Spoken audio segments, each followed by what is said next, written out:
कुछ दिन पहले मैंने अपने भाषण में कहा कि हम अंबेडकर जी की बात करते हैं, जगलाल चौधरी जी की बात करते हैं, मगर जो ये बोलते थे, जो ये करते थे, इनके जो आइडियाज थे वो कहां से आए थे?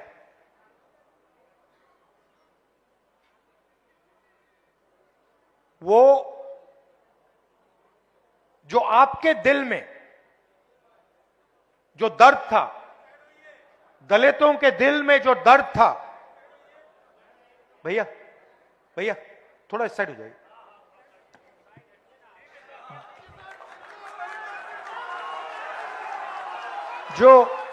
जो दलितों के दिल में जो दर्द था, जो दुख था, जो उनके साथ हजारों सालों के लिए किया जा रहा था, वो आवाज अंबेडकर जी और जगलाल चौधरी जी के मुंह से निकलती थी। मतलब जो आपके दिल में था, जो आपके समाज के दिल में था, वो अंबेडकर जी और जगलाल चौधरी जी बोलते थे।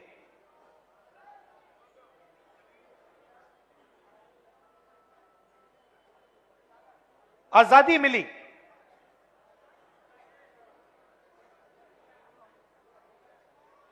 बहुत कुछ हुआ,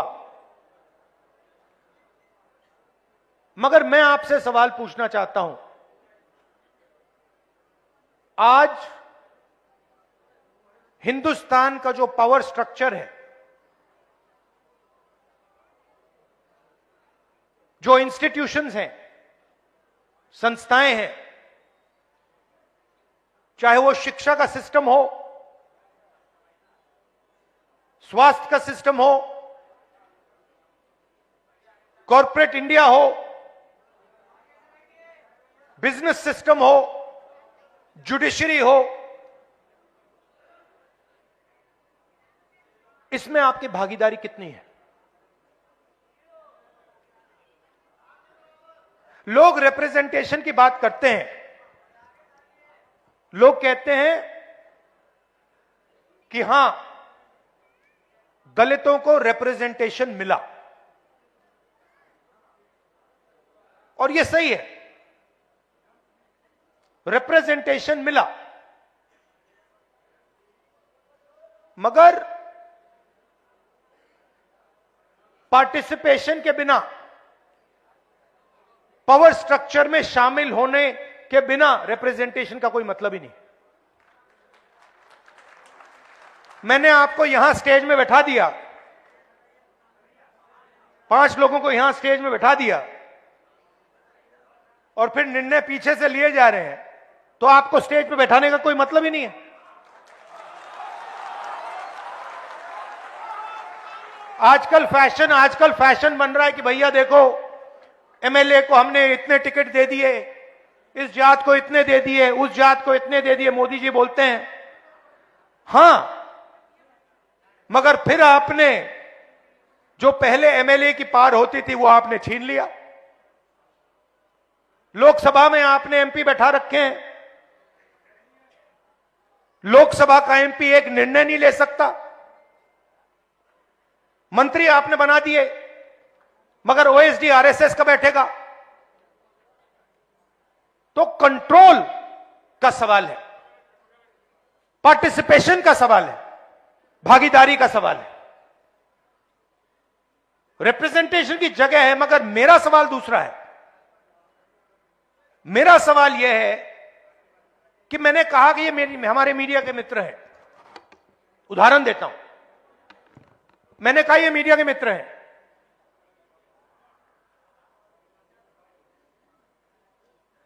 इनकी बड़ी बड़ी कंपनियां हैं, इनको हर स्टेट की सरकार एडवर्टाइजमेंट का पैसा देता है। हर स्टेट सरकार, हर स्टेट की सरकार, देश की सरकार इनको एडवर्टाइजमेंट देती है। आपने देखा होगा, देखा आपने सरकारी इश्तिहार देखे ना, तो सीधा इनकी फंडिंग हो रही है, सरकार इनकी फंडिंग कर रही है। अब मैं आपसे पूछता हूं, ये बड़ी बड़ी जो कंपनियां हैं मीडिया वाली, इनके मालिकों की आप लिस्ट निकालिए, मुझे दलित दिखा दीजिए उनमें, आपको एक दलित नहीं मिलेगा। ठीक है, शायद आप लोग कहेंगे हमें मीडिया की कंपनी कंट्रोल नहीं करनी। फिर मैं अगला सवाल पूछता हूं, ठीक है, सीनियर मैनेजमेंट की लिस्ट निकाल दीजिए, बड़े बड़े एंकर्स की लिस्ट निकाल दीजिए,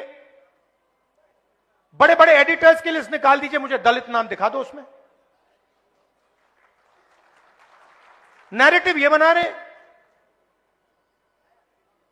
15% आपकी आबादी है, 16% आबादी है आपकी, मीडिया में मैंने आपके मुद्दे कभी देखे ही नहीं है।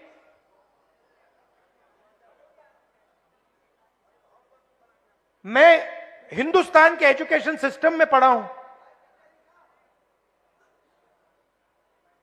दलितों के बारे में हिस्ट्री की किताब में मैंने 2-3 लाइन पढ़ी थी। क्या आपकी हिस्ट्री नहीं है क्या? 2 लाइन हिस्ट्री की किताब में, 2 लाइन थी, दलित और अनटचेबिलिटी। 2 लाइन से आपका दर्द मिट जाएगा क्या? मैं आपको एक कहानी बताता हूं, बहुत सुंदर कहानी बताता हूं आपको, आप हैरान हो जाओगे। आजकल स्टूडेंट्स जाते हैं, अमेरिका जाते हैं ना, पढ़ने जाते हैं, अमेरिका के बड़े बड़े कॉलेजेस हैं, तो अमेरिका में एक कॉलेज का एंट्रेंस एग्जामिनेशन होता है, एसएटी एग्जामिनेशन। नाम सुना आपने? सुना है? एसएटी एग्जाम है, वो अमेरिका का यूनिवर्सिटी का एंट्रेंस का एग्जाम होता है। जब वो पहले एग्जाम बनाया गया और स्टूडेंट्स ने लिया, तो जो गोरे स्टूडेंट्स थे उनका परफॉर्मेंस बहुत अच्छा था, और जो अफ्रीकन अमेरिकन थे उनका परफॉर्मेंस बिल्कुल बेकार था। मैं बहुत गहरी बात बोल रहा हूं, इसको अच्छी तरह सुनिए। तो जब नया एग्जाम आया, गोरों को फर्स्ट डिवीजन, सारे के सारे बेस्ट परफॉर्मर्स गोरे, और जो काली चमड़ी वाले थे, अफ्रीकन अमेरिकन थे, उनका परफॉर्मेंस बिल्कुल बेकार, वो फेल हो रहे हैं। पहले गोरों ने कहा कि गोरे लोग ज्यादा इंटेलिजेंट हैं, ज्यादा होशियार हैं, और ये जो अफ्रीकन अमेरिकन हैं ये कम होशियार हैं, ये मैथमेटिक्स नहीं समझ सकते क्योंकि इतने होशियार नहीं है। फिर एक प्रोफेसर ने चालाकी कर दी, उसने एक एक्सपेरिमेंट किया, वही एसएटी का एग्जाम, उसके जो सवाल थे उसने अफ्रीकन अमेरिकन प्रोफेसर से बनवा दिए। मतलब एग्जाम के जो सवाल थे, जो एग्जाम का डिजाइन था, उसने गोरों से नहीं करवाया, उसने अफ्रीकन अमेरिकन से करवा दिया। और फिर उसने वही एग्जाम गोरों को और अफ्रीकन अमेरिकन को दे दिया। आपको मालूम है नतीजा क्या था?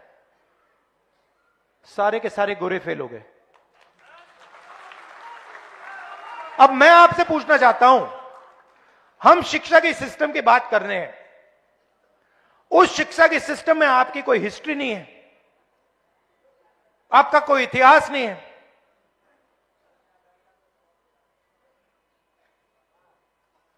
क्या दलित प्रोफेसर्स एग्जाम लिख रहे हैं हिंदुस्तान में? बोल रहा हूं बॉस, इसलिए आया हूं, बोलने ही आया हूं मैं। तो आपकी ना मीडिया में भागीदारी, कॉर्पोरेट इंडिया की बात करता हूं, 16 लाख करोड़ रुपया नरेंद्र मोदी जी ने हिंदुस्तान के 25 सबसे अमीर लोगों का कर्जा माफ किया है। 16 लाख करोड़ रुपया, उनकी लिस्ट निकालिए। 25 लोग हैं, अदानी, अंबानी, ये लोग। जीएसटी का 16 लाख करोड़ रुपया कर्जा माफ किया है। आपका पैसा है, दलितों का पैसा है, पिछड़ों का है, आदिवासियों का है। मगर अगर आप लिस्ट निकालेंगे, उसमें एक दलित नाम नहीं है, एक पिछड़ा नाम नहीं है, एक आदिवासी नाम नहीं है। कॉर्पोरेट इंडिया की लिस्ट निकालिए, 200 सबसे बड़ी कंपनियां, उनके मालिकों की लिस्ट निकालिए, मुझे दिखा दो, दलित नाम दिखा दो उस लिस्ट में, आपको एक नहीं मिलेगा। कॉर्पोरेट इंडिया की सीनियर मैनेजमेंट की लिस्ट निकालो, उसमें एक दलित, एक पिछड़े का नाम दिखा दो, एक आदिवासी का नाम दिखा दो, नहीं मिलेगा। आप जीएसटी देते हो, ये आप जो शर्ट पहने हैं, जितनी जीएसटी आपने इस शर्ट के लिए दी है, अगर अदानी इसी शर्ट को खरीदता उतनी ही जीएसटी वो देता। गलतफहमी में मत रहिए, अरबपति जीएसटी नहीं देते हैं, हिंदुस्तान के मजदूर, हिंदुस्तान के किसान, हिंदुस्तान के गरीब लोग जीएसटी देते हैं। आप पैसा देते हो, आपके जेब से जाता है, सीधा उनके जेब में जाता है। 200 बड़ी, सबसे बड़ी कंपनियों के मालिकों में एक ओबीसी नहीं है, एक दलित नहीं है, एक आदिवासी नहीं है। तो हो क्या रहा है? पूरा का पूरा पैसा आपके जेब से ट्रांसफर हो रहा है, दलितों के जेब से, आदिवासियों के, और आप सबसे गरीब हो। दलित, आदिवासी, पिछड़ों के जेब से ट्रांसफर हो रहा है और इनके जेब में जा रहा है। 90 लोग हिंदुस्तान का बजट डिसाइड करते हैं, आईएएस अफसर हैं। भागीदारी की बात होती है, मोदी जी कहते हैं ओबीसी वर्ग की बात करते रहते हैं। बजट का हर पैसा, हर रुपया 90 लोग बांटते हैं। मैंने इनकी लिस्ट निकाली, नाम देखे, नाम पढ़े। 90 में से 3 दलित हैं। आपकी आबादी 15%, 16%, और 90 में से 3 अफसर आपके। और जो 3 अफसर हैं, ये अच्छी तरह सुनिए, जो 3 अफसर हैं उनको छोटे छोटे डिपार्टमेंट दे रखे हैं। और अगर हिंदुस्तान की सरकार 100 रुपए खर्च करती है बजट में, तो दलित अफसर 1 रुपये का निर्णय लेते हैं। 100 रुपए का नोट निकालिए, अगर 100 रुपए हिंदुस्तान की सरकार बजट में बांटती है, दूसरे हाथ में 1 रुपए का सिक्का पकड़िए, 1 रुपए की भागीदारी है आपकी। मैं बता रहा हूं बदलाव कैसे होगा, इसलिए मैं यहां आया हूं। 50% आबादी पिछड़े वर्ग की है, 3 अफसर उनके, 3 आपके, 3 उनके। 100 रुपए में से 5 सिक्के उनको पकड़ा दो। 100 रुपए में से 1 रुपए का सिक्का आपको और 5 सिक्के उनको। और आदिवासियों की आबादी 9%, उनको 1 रुपया भी मत दो, उनको फेंक के ऐसे 10 पैसे दो। मतलब सब मिलाकर, दलित, आदिवासी, पिछड़ा वर्ग सब मिलाकर हिंदुस्तान में आपकी भागीदारी 100 रुपए में से 6 रुपए 10 पैसे। अंबेडकर जी ने संविधान दिया, इसको खत्म करने की कोशिश कर रहे हैं।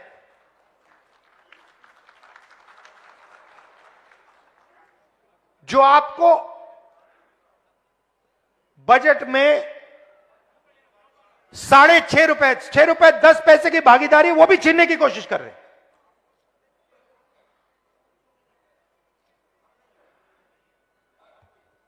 तो मेरा कहना है कि रिप्रेजेंटेशन की जगह है, मगर रिप्रेजेंटेशन जितना ही जरूरी, पार्टिसिपेशन और भागीदारी। अब सवाल उठाया किसी ने,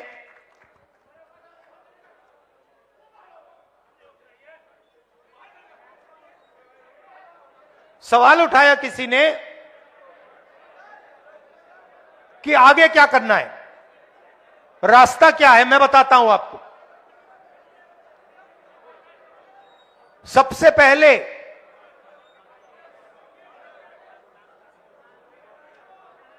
पहले यह पता लगाना है कि सचमुच में किसकी कितनी आबादी है और किसको कितनी भागीदारी मिल रही है। और यह पता लगाने का एक ही तरीका है, उसका नाम है जाति जनगणना। और यह बिहार वाला जो जाति जनगणना है, मैं इसकी बात नहीं कर रहा हूं। जाति जनगणना देखना है तो तेलंगाना वाला देख लीजिए। तो जाति जनगणना क्या है, मैं आपको समझाना चाहता हूं। जाति जनगणना सिर्फ सर्वे नहीं है, पहला कदम है। जैसे चोट लगती है, मैडम आपको कभी चोट लगी है, हाथ टूटा है कभी आपका, आप अस्पताल गई थी, डॉक्टर ने पहले आपसे क्या कहा, एक्सरे कराना है, कहा नहीं कहा? किसी को चोट लगती है, डॉक्टर पहली चीज कहता है भाई देखो एक्सरे कराओ। तो पहला कदम एक्सरे का है।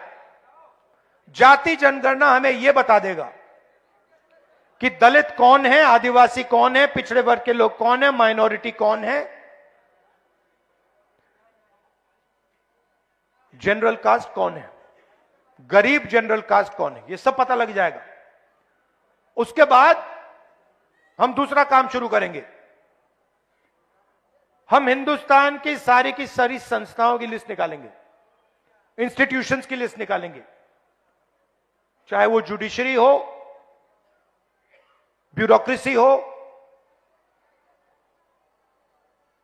सब इंस्टीट्यूशन की लिस्ट निकालेंगे। उसमें पता लगाएंगे कि मीडिया में दलितों की असलियत में कितनी भागीदारी है, कॉर्पोरेट इंडिया में असलियत में दलितों की कितनी भागीदारी है, ब्यूरोक्रेसी में असलियत में कितनी भागीदारी। भाई और मैंने एक बात समझिए, सवाल धन का है, ठीक है, सवाल धन का है। आज क्या हो रहा है, सारा का सारा धन संस्थाओं में जा रहा है, कॉर्पोरेट इंडिया में जा रहा है, शिक्षा के सिस्टम में जा रहा है, स्वास्थ्य के सिस्टम में जा रहा है। पहले सरकारी अस्पताल होते थे, एक प्रकार से वो आपके अस्पताल थे, उसमें आपको मुफ्त में इलाज मिलता था। आज सारे के सारे अस्पताल प्राइवेट हैं। कोई बीमार होता है, दलित वर्ग का कोई बीमार होता है तो लाखों रुपए आपके जेब से निकलते हैं, निकलते हैं नहीं निकलते हैं, है ना? कहां जाते हैं? कहां जाते हैं? प्राइवेट अस्पताल। प्राइवेट अस्पताल किसके हैं? मोदी का नहीं है, दलितों का नहीं है, पिछड़ों का नहीं है, आदिवासियों का नहीं है, अंबानी अदानी का है, अरबपतियों का है। सारे के सारे जो प्राइवेट अस्पताल है उनके मालिकों की लिस्ट निकाल दो, मुझे दलित नाम दिखा दो एक। इनको सरकारी जमीन दी जाती है, इनको रोज सरकारी जमीन दी जाती है, आप इनको लाखों रुपए देते हो, मगर मालिकों में आपका एक नाम नहीं है, कहीं भी नहीं है। तो जाति जनगणना से यह सारा का सारा साफ हो जाएगा। इसीलिए कल मैंने पार्लियामेंट में भाषण दिया, मैंने दो चीजें कही। एक, मैंने टेक्नोलॉजी की बात की, इलेक्ट्रिक मोटर की बात की, मोबिलिटी रेवोल्यूशन की बात की, और दूसरी मैंने पार्टिसिपेशन की बात की, भागीदारी की बात की, जाति जनगणना की बात की। उसके बाद प्रधानमंत्री ने जवाब दिया, 1.5 घंटा का जवाब दिया। उस जवाब में आपने जाति जनगणना शब्द सुना? क्योंकि नरेंद्र मोदी, बीजेपी, आरएसएस जाति जनगणना नहीं कराना चाहती, क्योंकि ये देश की सच्चाई आपको नहीं बताना चाहती। और मैंने निर्णय ले लिया है कि कुछ भी हो जाए, देश में दलितों को, पिछड़ों को, आदिवासियों को मैं उनकी सच्ची भागीदारी दिखाना चाहता हूं। और यहां मतलब बड़े बड़े ऊपर लिख देना चाहता हूं कि इस देश में दलितों को, पिछड़ों को, आदिवासियों को कहीं भी भागीदारी नहीं मिल रही है। और जैसे ही आपको यह दिखेगा, जैसे ही आपको सचमुच में डेटा दिखेगा,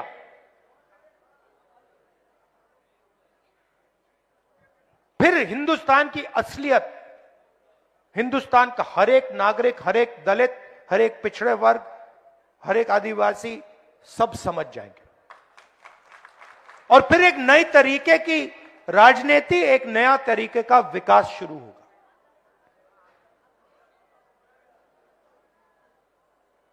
इसलिए मैं यहां आया। आप कह रहे थे, आपने मुझे बुलाया, आप कह रहे थे कि दिल्ली का चुनाव है। हां, दिल्ली का चुनाव है, उसकी जगह है, मगर यह भी फंक्शन बहुत जरूरी है। तो मैं वोट डालकर सीधा यहां आ गया।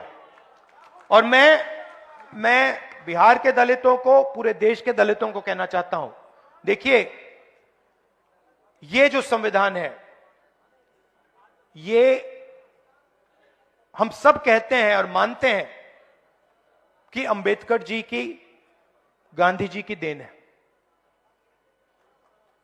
मगर इस संविधान के अंदर हजारों साल का आपका दर्द है। जो आपके साथ अपमान किया गया, जो आपको दबाया गया, जो आपको क्रश किया गया, वो सब इसके अंदर है। और यही आपको एक नया भविष्य दे सकता है, यही आपको बचा सकता है, और यही आपको देश में भागीदारी, सच्ची भागीदारी दे सकता है। इसीलिए बीजेपी और आरएसएस के लोग इसको खत्म करना चाहते हैं, क्योंकि वो जानते हैं कि जिस दिन तक यह संविधान है,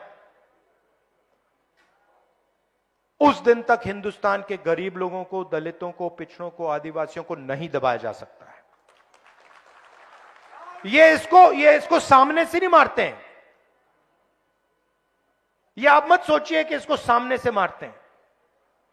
सामने से इसके सामने ये मत्था टेकते हैं। सामने मोदी जी यूं करेंगे, और फिर अपना काम चालू कर देंगे। अंबेडकर जी के सामने आरएसएस के आजकल सब नेता हाथ जोड़ते हैं, मगर हाथ जोड़ते वक्त जिस चीज के लिए अंबेडकर जी लड़े, जिस चीज के लिए अंबेडकर जी ने अपनी जिंदगी दी,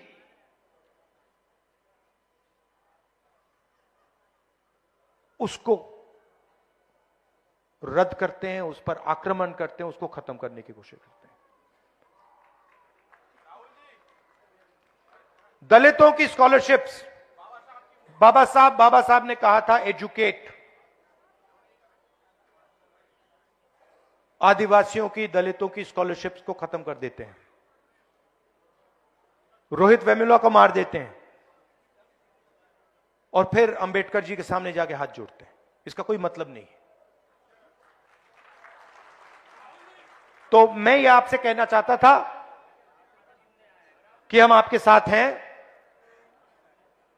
और मैं ऐसा दिन देखना चाहता हूं जब हिंदुस्तान की हर संस्था में, हर सिस्टम में, लीडरशिप लेवल पे, कोने में नहीं, पीछे नहीं, लीडरशिप लेवल पर दलित, आदिवासी, पिछड़े लोग दिखें।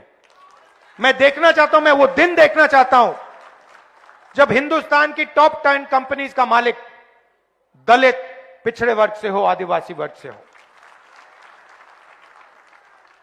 और मैं उसके लिए लड़ रहा हूं और लड़ता रहूंगा।